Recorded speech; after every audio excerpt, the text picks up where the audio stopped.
ആണോ? അതെ. ക്ലാസ്സിൽ എങ്ങനെ ഇരിക്കണം, സ്കൂളിൽ എങ്ങനെ ബിഹേവ് ചെയ്യണം ഒന്നും അറിയില്ലായിരുന്നു അല്ലെ? അത്രയും പൊടി വാവകളായിരുന്നു.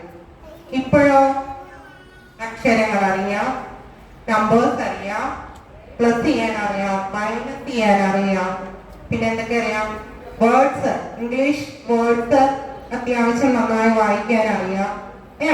സൗണ്ട്സ്, ആൽഫബറ്റ്സിന്റെ സൗണ്ട്സ്, പിന്നെ non living things, living things, trees, animals, ഒത്തിരി കാര്യങ്ങൾ നിങ്ങൾ പഠിച്ചു അല്ലേ? ഈ 2 വർഷം കൊണ്ട് പഠിച്ചില്ലേ? നല്ല കുട്ടികളായി നന്നായി ഹാർഡ് വർക്ക് ചെയ്തു. പിന്നെ ചെറിയ ചെറിയ വികൃതിയും കുശുമ്പും ഒക്കെ ഉണ്ടായിരുന്നു. അതൊന്നും സാരമില്ല, അതൊക്കെ കുഞ്ഞുങ്ങളാവുമ്പോ ഉണ്ടാവും. അതിനൊക്കെ ടീച്ചേഴ്സ് വഴക്ക് പറഞ്ഞിട്ടുണ്ട് അല്ലേ? മിസ് ഒത്തിരി വഴക്ക് പറഞ്ഞിട്ടുണ്ട് എല്ലാവരും. സൗണ്ട്സ് പഠിക്കാത്തതിന്, വേർഡ്സ് നന്നായി വായിക്കാത്തതിന്, നന്നായിട്ട് എഴുതാത്തതിന്. അതെനിക്ക് ഭയങ്കര നിർബന്ധമായിരുന്നു. നല്ല ഭംഗിയായിട്ട് നിങ്ങളുടെ ഹാൻഡ് റൈറ്റിംഗ് വരണം. അപ്പൊ ഇപ്പോഴും എല്ലാവരുടെയും ഒന്നും അത്രയും ആയിട്ടില്ല, എങ്കിലും മോസ്റ്റ്ലി ആയിട്ടുണ്ട്. അപ്പൊ നിങ്ങൾ ആ 2 മാസം വെക്കേഷൻ കിട്ടുമ്പോൾ നന്നായി എഴുതി, 4 ലൈനിലൊക്കെ എഴുതി, ലൈൻസ് ഒക്കെ കീപ്പ് ചെയ്ത് എഴുതാൻ പഠിക്കണം. ഓക്കെ? അപ്പൊ എഡ്യൂക്കേഷൻ ജേർണിയുടെ ഫസ്റ്റ് സ്റ്റെപ്പ് കംപ്ലീറ്റ് ചെയ്യും. ഇനി അടുത്ത വർഷം നിങ്ങൾ മോസ്റ്റ്ലി എല്ലാവരും തന്നെ ഫസ്റ്റ് സ്റ്റാൻഡേർഡിലേക്കാണെന്ന് തോന്നുന്നു. ഏജിന്റെ വ്യത്യാസമുള്ളവർ മാത്രമേ ഇല്ലാത്തുള്ളൂ. അപ്പൊ ഫസ്റ്റ് സ്റ്റാൻഡേർഡ് ഓൺവേർഡ്സ് ഇതിൽ കൂടുതൽ നിങ്ങൾക്ക് പഠിക്കാനുണ്ട്. നന്നായി പഠിക്കണം, എല്ലാ ദിവസവും ഹോംവർക്ക് ചെയ്യണം അല്ലെ? പിന്നെ സൗണ്ട്സ് ഒക്കെ ഇടയ്ക്കിടയ്ക്ക് ഓർക്കണം, എന്നാലേ നിങ്ങൾക്ക് നന്നായിട്ട് റീഡ് ചെയ്യാൻ പറ്റുള്ളൂ.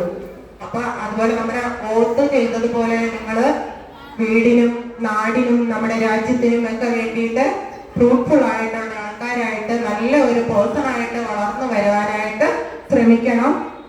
മൊബൈൽ കാണരുത്.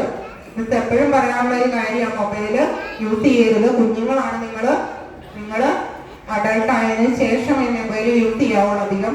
അപ്പൊ വളരെ കുറവ്. പേരൻസിനോടും കൂടി പറയാണ്, എൻ്റെ ഒരു റിക്വസ്റ്റ് കൂടിയാണത്. നിങ്ങളുടെ കുഞ്ഞുങ്ങൾക്ക് നിങ്ങൾക്ക് വീട്ടു ജോലികൾ എളുപ്പമാകാൻ വേണ്ടിയിട്ട് മൊബൈൽ കൊടുത്തിട്ട് പോണ ഒരു പരിപാടി ഇപ്പൊ സ്ഥിരമുണ്ട്. അത് പേരൻസിനെ കുറ്റം പറഞ്ഞിട്ട് കളി, അവരുടെ വർക്ക് ലോഡ് കൊണ്ടും അല്ലെങ്കിൽ അവർക്ക് വീട്ടിലെ ജോലി ഭാരത്തിനൊക്കെ ഇവരുടെ ശല്യം ഒന്ന് കുറയ്ക്കാൻ വേണ്ടിയിട്ട് ഒക്കെ ചെയ്യുന്നതാ. പക്ഷേ ഈ നിങ്ങളുടെ അടുത്തിരിക്കുന്നതിനേക്കാൾ കൂടുതൽ സമയം ഞങ്ങളുടെ അടുത്തിരുന്ന കുഞ്ഞുങ്ങൾ ഞങ്ങൾ മൊബൈലൊന്നും കൊടുക്കാതെ ഇരുത്തിയില്ല ഇത്രയും പേര്. അപ്പൊ നിങ്ങൾക്ക് ഒരാളെ അല്ലെ 2 പേരെ മൊബൈൽ കൊടുക്കാതെ വീട്ടില് സൂക്ഷിക്കാൻ പറ്റണം. അത് നിങ്ങളുടെ കുഞ്ഞുങ്ങളുടെ നല്ല ഒരു ഫ്യൂച്ചറിന് വേണ്ടിയാണെന്ന് ചിന്തിച്ചുകൊണ്ട് അതിന് ഇത്തിരി ഡെഡിക്കേറ്റഡ് ആയിട്ട് അവരുടെ ആ ഒരു ഹാബിറ്റ് മാറ്റിയെടുക്കാൻ നിങ്ങൾക്ക് മാത്രമേ പറ്റുള്ളൂ. ഞാൻ ഈ കുഞ്ഞുങ്ങളോട് ഞങ്ങളുടെ ടീച്ചേഴ്സ് എല്ലാം ഒത്തിരി പറഞ്ഞു കൊടുത്തിട്ടുണ്ട്.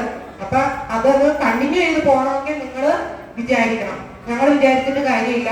അപ്പൊ ഫോണൊക്കെ ലോക്കാക്കി വെക്കുക. അപ്പൊ കുഞ്ഞുങ്ങളെ കുറച്ച് നേരമൊക്കെ നിങ്ങളുടെ ഇൻ ഫ്രണ്ട് ഓഫ് യു, നിങ്ങളുടെ മുമ്പിൽ നിങ്ങളുടെ ഇതിൽ മാത്രം അവർക്ക് 10 മിനിറ്റ് ഒക്കെ കൊടുക്കാനൊന്നും കുഴപ്പമില്ല. പക്ഷെ 10 മിനിറ്റ് കൂടുതൽ ഒരിക്കലും ഈ കുഞ്ഞുങ്ങൾ മൊബൈൽ യൂസ് ചെയ്യാൻ പാടില്ല. അപ്പൊ അങ്ങനെയുള്ള കാര്യങ്ങളൊക്കെ ശ്രദ്ധിക്കുക. അടുത്ത വർഷം മുതൽ ഇതിൽ കൂടുതൽ ഇവർക്ക് പഠിക്കാനുണ്ട്. അപ്പൊ നെക്സ്റ്റ് ഇയറിൽ ഓൺവേർഡ്സ് ടീച്ചേഴ്സ് മാറി മാറിയാണ് കൂടുതലും വരുന്നത്. അപ്പൊ അവർക്ക് ഇൻഡിവിജ്വൽ ആയിട്ട് അത്രയും ശ്രദ്ധിക്കാൻ പറ്റില്ല. അപ്പൊ അത് പേരൻസ് മനസ്സിലാക്കണം. അങ്ങനെയുള്ള ഹോംവർക്കുകൾ അവരുടെ സ്റ്റഡീസിലും ഒക്കെ നിങ്ങൾ ശ്രദ്ധിക്കണം. ഒരു അരമണിക്കൂറെങ്കിലും നിങ്ങൾ ഈ കുഞ്ഞുങ്ങളോടൊപ്പം ആവാൻ ശ്രമിക്കണം.